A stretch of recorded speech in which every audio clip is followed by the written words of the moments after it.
जय जिनेन्द्र। मोक्ष मार्गस्य नेतारम् भेतारम् कर्मभूभृताम् ज्ञातारम् विश्वतत्त्वानाम् वन्दे तद्गुणलब्धये। वन्दे तद्गुणलब्धये।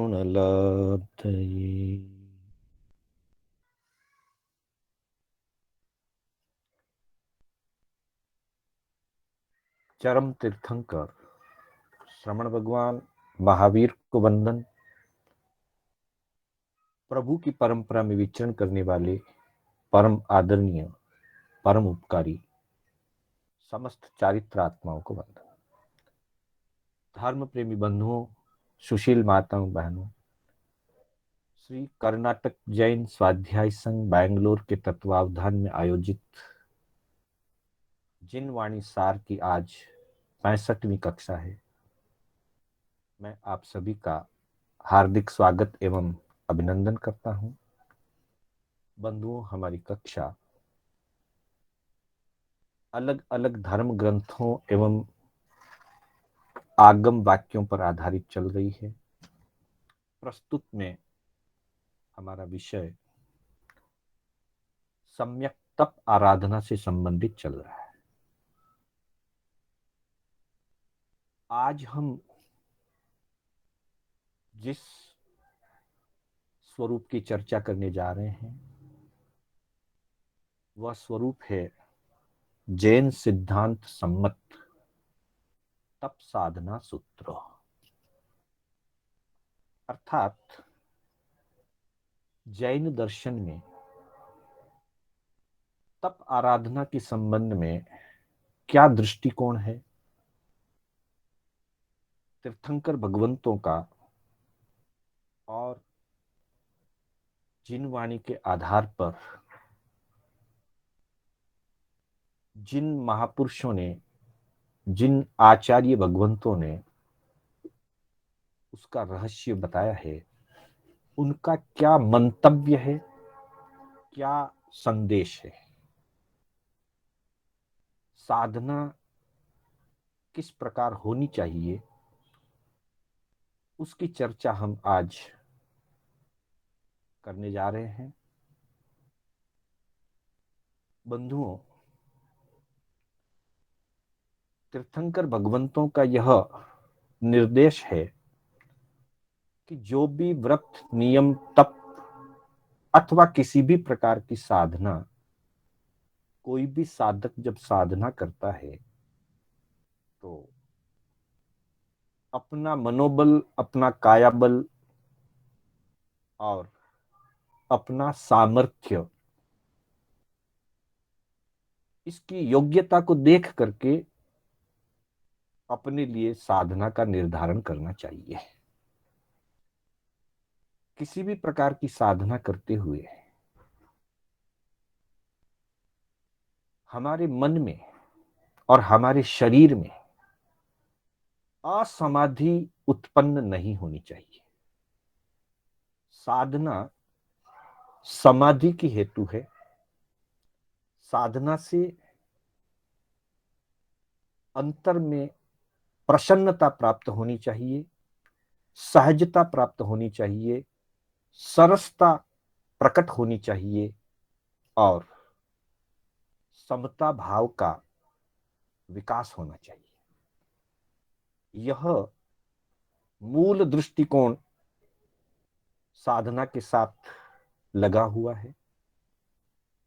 साथ ही द्रव्य और भाव दोनों अपेक्षा से साधना में प्रगति होनी चाहिए।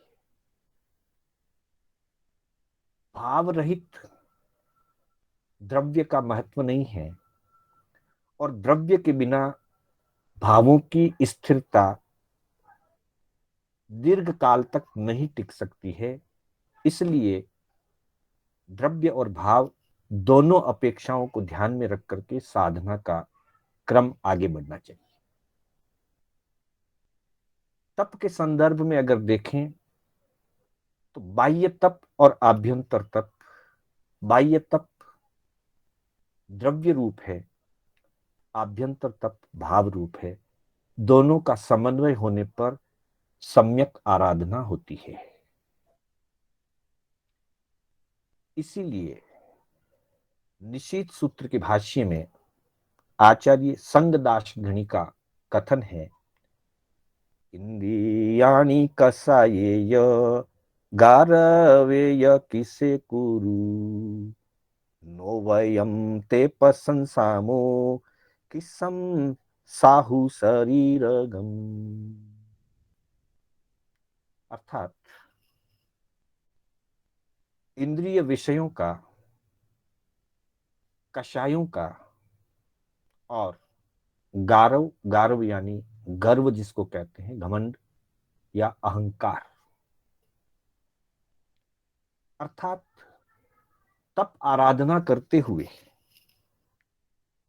हमारे इंद्रियों के विषय कृश होने चाहिए, अर्थात क्षीण होते जाने चाहिए।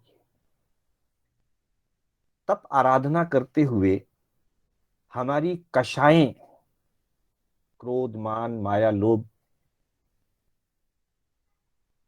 इत्यादि, राग, द्वेष आदि सभी कषाएं कृश अर्थात क्षीण होती जानी चाहिए। घमंड, मद, क्योंकि तप का भी मद हो सकता है, अथवा किसी भी प्रकार की उपलब्धि का मद या घमंड हो सकता है, अथवा अपनी किसी भी उपलब्धि का अहंकार हो सकता है। तप की आराधना करते हुए वो अहंकार क्षीण होते जाने चाहिए। यदि इंद्रियों के विषयों की आसक्ति क्षीण हो रही है, कषाय और राग द्वेष विषय विकार क्षीण हो रहे हैं और अहंकार, मद, घमंड क्षीण हो रहा है, तभी समझना चाहिए कि तप की आराधना सम्यक दिशा में अग्रसर है। इसलिए आचार्य संगदास गणी फरमाते हैं, नो वयम ते प्रशंसामो किसम साहु शरीरगम। अगर विषय वासना, कषाय, राग द्वेष, अहंकार ये यदि क्षीण नहीं हुए और मात्र बाह्य तप करके सिर्फ शरीर को ही कृश किया गया, सिर्फ शरीर को ही क्षीण किया गया और वासनाएं क्षीण नहीं हुई, इसका अर्थ होगा कि तप की जो आराधना या साधना चल रही है वो सम्यक दिशा में आगे नहीं बढ़ रही है। इसलिए कहा कि नो वयम ते प्रशंसामो। जैन दर्शन जिन शासन विषय विकार और कषाय को क्षीण किए बिना मात्र बाह्य तप से शरीर को क्षीण करने की प्रशंसा नहीं करता, अर्थात बाह्य तप आवश्यक है, बाह्य तप का कहीं निषेध नहीं है, लेकिन बाह्य तप के साथ आभ्यंतर तप आवश्यक है। जहां तक बाह्य तप का प्रश्न है, गत कक्षाओं में भी हमारी चर्चा हुई। प्रथम तीर्थंकर के शासन में 1 वर्ष का उत्कृष्ट अनशन तप, मध्य 22 तीर्थंकरों के शासन में 8 महीने का उत्कृष्ट अनशन तप और भगवान महावीर के शासन में 6 महीने का उत्कृष्ट अनशन तप स्वीकार किया गया है। और उन काल के तीर्थंकरों ने भी उतने उतने उत्कृष्ट तप किए, लेकिन 6 महीने पर मर्यादा, 8 महीने पर मर्यादा और 1 वर्ष पर मर्यादा। ये स्वयं तीर्थंकरों ने अपने अपने शासन काल में स्वयं तप करते हुए भी उस मर्यादा को रखा। क्या प्रभु महावीर 1 वर्ष का तप नहीं कर सकते थे? फिर क्यों 6 मासी किया? और इतना ही नहीं, 6 मासी तप का पालना करके अगले दिन फिर तप प्रारंभ कर दिया। सिर्फ 1 दिन पालना का, और अगले ही दिन 6 मासी तप के बाद में भी एक पालने के बाद अगले दिन फिर तप शुरू कर दिया। प्रभु ने इस युग की क्षमता, इस युगीन पुरुषों की, साधकों की क्षमता को ध्यान में रखते हुए स्वयं ने भी 6 मासी तप के साथ सीमा बांध ली। अर्थात जितना उस युग के साधकों की क्षमता है, उस काल के साधकों की क्षमता है, उतना तप ही किया जाए। यह उत्कृष्ट है 6 मासी। हर व्यक्ति 6 मासी नहीं कर सकता, लेकिन उत्कृष्ट सीमा है। पर साथ में विषय, विकार और कषायों का क्षीण होना अति आवश्यक है। इसलिए कहा कि अगर ये क्षीण नहीं होते हैं तो फिर जिन शासन उसकी प्रशंसा नहीं करता। जिन शासन में मात्र हठ योग से तप करते चले जाएं और कषायों का उपशमन ना हो, विषय विकारों का उपशमन ना हो, तो उसे जैन दर्शन स्वीकार नहीं करता है। इसी बात को आगे बढ़ाते हुए महापुराण के अंतर्गत आचार्य जिनसेन का कथन है, न केवल मयम कायः दर्शनीयो मुक्षुभिः नाप्युत्कट रसै पोष्यो मृष्टैरिष्टैश्च बल्भनय दोष निर्हरणायष्टा उपवासाद्युपक्रमाः प्राण संधारणायायम आहार सूत्र दर्शिता। बहुत समन्वय की बात कही है। तप भी चाहिए, पर शरीर के लिए आहार भी चाहिए। तप करना जितना आवश्यक है, जीवन में आहार का भी उतना ही महत्व है। इसलिए कहा न केवल मयम काय कर्षणियो मुमुक्षु भी। जो मुमुक्षु आत्मा है, जो मोक्ष मार्ग के पथिक हैं, मुमुक्षु शब्द का अर्थ है मोक्ष की अभिलाषा वाले। मोक्ष मार्ग के पथिकों को मुमुक्षु कहा जाता है। जैसे वर्तमान में कोई संयम लेने की तरफ आगे बढ़ता है तो वैराग्य अवस्था में उसे मुमुक्षु कहते हैं। वैरागी को मुमुक्षु कहा जाता है।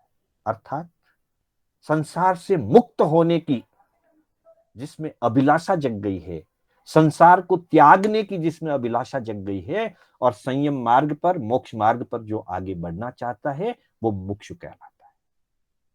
तो वैराग्य काल से लेकर के मोक्ष की यात्रा में जब तक मोक्ष प्राप्त नहीं हो जाए, वहां तक साधक मुमुक्षु कहलाता है। तो कहा कि मुमुक्षु के लिए केवल काय को ही कर्षण करना, अर्थात सिर्फ शरीर को ही कृश करना, यह उचित नहीं,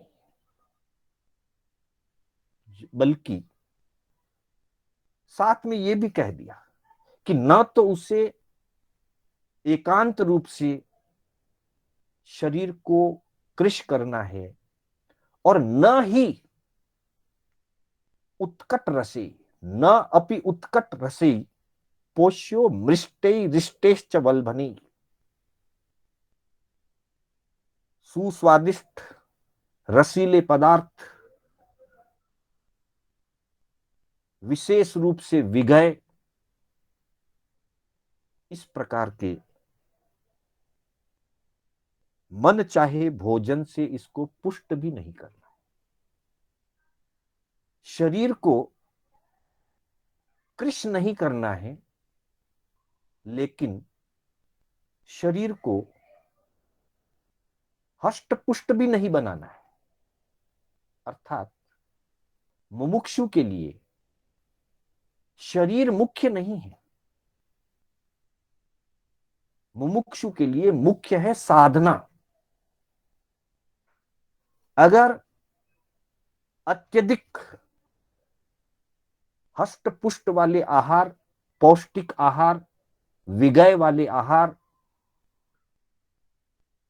प्रकाम रस भोजन किए जाएंगे, उस भोजन का उपभोग होगा, तो शरीर में प्रमाद और आलस्य बढ़ेगा। और वैसे प्रमाद और आलस्य वाले पुष्ट शरीर से साधना नहीं हो सकती। लेकिन अगर जितना अति आवश्यक है उतना भोजन भी नहीं दिया गया और शरीर को कृश कर दिया, पूर्ण रूप से क्षीण कर दिया, तब भी साधना नहीं हो सकती। भोजन करना या भोजन त्याग करना यह मुख्यता नहीं है, मुख्यता है साधना करना। इसलिए साधना में जो आहार बाधा पहुंचाता है उसका त्याग किया जाए, इच्छाओं का त्याग किया जाए, विगयों का त्याग किया जाए, रस परित्याग किया जाए। परंतु जितना भोजन संयम यात्रा को चलाने के लिए शरीर को आवश्यक है, उतना सा आहार भी दिया जाए। यह समन्वय की बात है। जैसे व्यवहार में कहा जाता है कि शरीर को भाड़ा देना होता है, भाड़ा मतलब किराया। आत्मा इस शरीर में निवास कर रही है और शरीर आत्मा का निज घर नहीं है, निज धाम नहीं है, ये किराए का मकान है। हमारे लिए शरीर किराए का मकान है। मोक्ष यह हमारा निज धाम है। कवि ने तो कहा है, ध्रुव धाम की आराधना आराधना का सार है। जो ध्रुव धाम है, निज धाम है, मोक्ष, उसके लिए आराधना करना ही आराधना का सार है। तो शरीर किराए का मकान है। किराए के मकान में जब रहना है तो किराया तो देना होगा।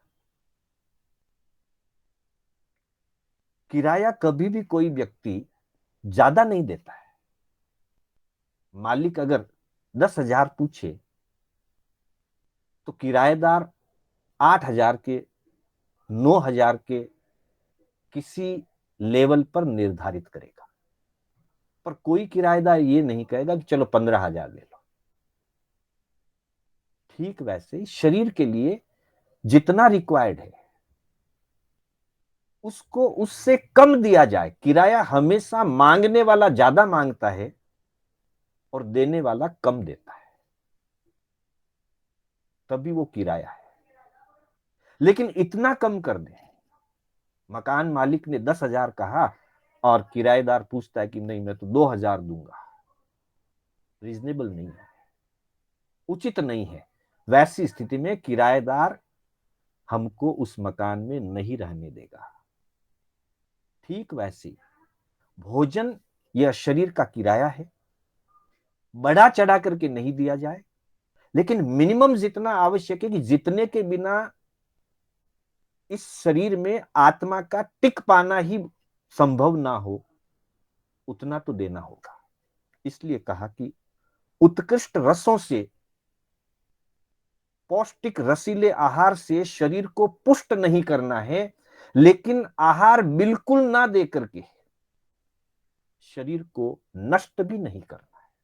क्योंकि शरीर खलु धर्म साधनम, धर्म साधना का जो आधार है वो एकमात्र शरीर है। इसलिए संथारा कभी भी नहीं पचका जा सकता है।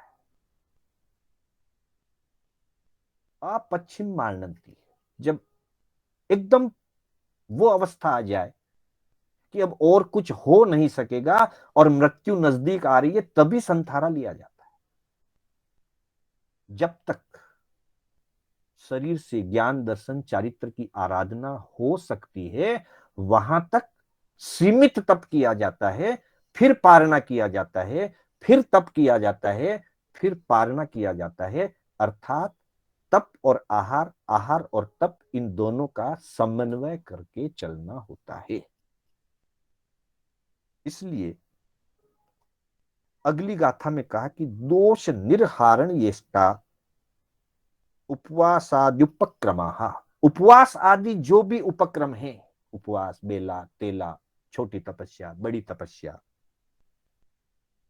ये सब दोषों को दूर करने के लिए, अर्थात मुख्य रूप से जब कोई दोष लग जाता है, प्रायश्चित दिए जाते हैं।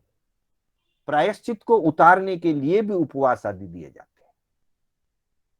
दोषों को दूर करने के लिए भी उपवास आदि का उपक्रम है। और प्राण संधारणायाम,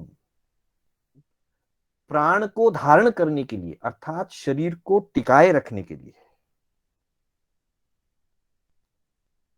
सूत्रदर्शित आहार, सूत्रों में आहार की विधि भी बताई गई है। मुनि के लिए आहार लाने की पूरी विधि बताई गई है। गोचरी का पूरा विधान बताया गया है। क्यों बताया? आहार करना है इसीलिए बताया। आहार आवश्यकता है इसीलिए विधि बताई। ऐसा नहीं हो सकता कि जिस दिन से दीक्षा ली जाए उसी दिन से आजीवन के लिए आहार का त्याग कर दिया जाए, ऐसा नहीं हो सकता। कितनी भी लंबी तपस्या हो, अनशन के दो मुख्य भेद कहे हैं, इत्वरिक और यावत कथिक। सामान्य व्यवहार में इत्वरिक को छोटा तप और यावत कथिक को आजीवन तप कहते हैं। लेकिन इसका अर्थ सिर्फ छोटा या लंबा नहीं है। कई बार आजीवन काल के लिए लिया हुआ संथारा 2 घड़ी या 2 दिन का भी हो सकता है, जबकि इत्वरिक तप में 6 मासी तप भी हो सकता है। इसलिए सिर्फ बड़ा तप और छोटा तप नहीं। यावत कथित का मतलब इतना ही है कि जिस तप के बाद में पारना नहीं है, वो तप चाहे 2 घड़ी का हो, 2 दिन का हो, 2 महीने का हो। 2 घड़ी का भी संथारा हो सकता है, 2 दिन का भी हो सकता है, 2 महीने का भी हो सकता है। संथारे में पारना नहीं है। और इत्वरिक तप का मतलब है जिस तप के साथ नियम के सहित जितने समय का नियम लिया, उसके बाद पारना उसके साथ जुड़ा हुआ है। उपवास करेंगे, पता है कल पारना होगा। तेला करेंगे, 3 दिन के बाद पारना होगा। मांस खमन करेंगे, 31 दिन के बाद, 30 दिन के बाद पारना होगा। 6 मासी तप करेंगे, 180 दिन के बाद पारना होगा। अर्थात जीवन में तपश्चर्या के साथ पारना और आहार जुड़ा हुआ है। यावत कथिक जो तप है, संलेखना संतारा है, वो मात्र जीवन की अंतिम संध्या में अथवा कोई विकट स्थिति जहां मृत्यु सामने दिखाई दे रही हो, वैसी स्थिति में ही संथारा किया जा सकता है। बाकी संथारा नहीं किया जा सकता। तप करेंगे, समय सीमा के बाद पारना होगा, पारने के बाद फिर अवसर आने पर फिर तप करेंगे, फिर समय सीमा के बाद पारना होगा। इस तरह से जिन शासन ने, तीर्थंकर भगवंतों ने आहार और तप इन दोनों को समन्वय किया और दोनों को स्वीकार किया, दोनों के लिए दिशा निर्देश दिया कि तप तप के अनुसार करे और आहार आहार के अनुरूप करे, दोनों में समन्वय करके कर्मों को काटने के लिए तप करे और साधना हेतु शरीर को टिकाए रखने के लिए, शरीर की व्यवस्था के लिए आहार करना भी उचित है। आहार करते हुए भी श्रवण निर्ग्रंथों के आहार करते हुए भी कर्म निर्जरा होती है, इसलिए उनके लिए अनशन भी निर्जरा रूप है, उनोदरी भी निर्जरा रूप है, रस परित्याग भी निर्जरा रूप है, और भिक्षाचर्या अर्थात गोचरी लाए और गोचरी वापरे वो भी निर्जरा रूप है। लक्ष्य और दृष्टि सम्यक है तो आहार करते हुए भी निर्जरा है, तप करते हुए भी निर्जरा है। अतः इन दोनों का समन्वय रखकर साधक अपने शक्ति के अनुरूप, अपने सामर्थ्य के अनुरूप साधना करे। इसके संबंध में श्रवण सूर्य मरुदर केसरी जी महाराज साहब ने एक बहुत सुंदर बात फरमाई है। एक दोहे के रूप में उन्होंने कहा कि वह सोना क्या काम का जिससे टूटे अंग, वह सोना क्या काम का जिससे टूटे अंग, मिश्री वह तप क्यों करे जाहि समाधि भंग। सोना बहुत अच्छी चीज है, व्यक्ति को सोने के आभूषण पहनने अच्छे लगते हैं, लेकिन शरीर पर जो सुशोभित हो और शरीर पर जिससे असाता न हो वैसा सोना पहना जाएगा।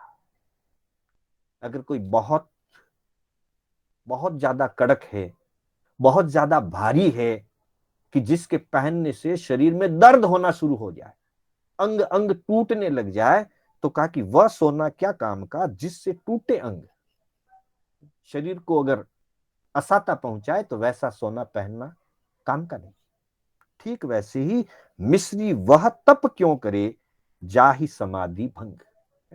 कोई भी तप आराधना या कोई भी साधना जिसके करने से अगर समाधि नहीं रह पा रही है, सामर्थ्य नहीं है, सामर्थ्य से अधिक हठ योग से, हठवादिता से अगर कोई साधना कर रहा है और समाधि भंग हो रही है, तो कह दिया कि मिश्री वह तप क्यों करे। ऐसा तप क्यों करे, नहीं करे। जिससे उपवास हो सकता है उपवास करे, तेला हो सकता है तेला करे, एकाशन हो सकता है एकाशन करे, पर समाधि की आवश्यकता है, समता भाव की आवश्यकता है, मन वचन काया में स्थिरता की आवश्यकता है। स्थिरता अगर भंग हो रही है, समाधि अगर भंग हो रही है, तो वैसा तप स्वीकार नहीं है। तो बंधुओं, जैन दर्शन ने अनेकांतवाद को स्वीकार किया है, जहां तप करना भी स्वीकार है और आहार करना भी स्वीकार है, लेकिन समझ पूर्वक, प्रमाद के कारण तप को छोड़ना नहीं है, लेकिन समाधि भंग हो रही हो उस प्रकार का तप करना भी उचित नहीं है। दोनों में समन्वय करके साधना मार्ग में हम आगे बढ़ें। इन्हीं भावनाओं के साथ मैं अपने शब्दों को विराम देना चाहूंगा। एक सूचना के रूप में निवेदन करना चाहूंगा, हमारी कक्षा आगम वाणी के रूप में, जिनवाणी के रूप में चल रही है। दो बातों का विशेष रूप से ध्यान रखा जाए। पहली बात, सभी सदस्यों से निवेदन है कि वे पूरी कक्षा में अपना वीडियो ऑडियो ऑफ रखें। और दूसरी बात, या जिनाज्ञा विपरीत कथन हुआ हो तो उसके लिए बारंबार मिच्छामि दुक्कडम, गुरुदेव की आज्ञा से, बड़े श्रावकों की आज्ञा से, चत्तारि मंगलम अरिहंता मंगलम सिद्धा मंगलम साहू मंगलम केवली पन्नतो धम्मो मंगलम। चत्तारि लोगुत्तमा अरिहंता लोगुत्तमा सिद्धा लोगुत्तमा साहू लोगुत्तमा केवली पन्नतो धम्मो लोगुत्तमो। चत्तारि शरणं पवज्जामि अरिहन्ते शरणं पवज्जामि सिद्धे शरणं पवज्जामि साहू शरणं पवज्जामि केवली पन्नतम धम्मम शरणम पवज्जामि। अरिहंतों का शरणा, सिद्धों का शरणा, साधु जी का शरणा, केवली परुपेत दया धर्म का शरणा। चार शरणा दुर्गति हरना, और न शरणा कोई, जो भव्य प्राणी आदरे तो अक्षय अमर पद हो। हमारी आगामी कक्षा सोमवार को होगी, और सोमवार जैसा कि अलग अलग स्वाध्यायों का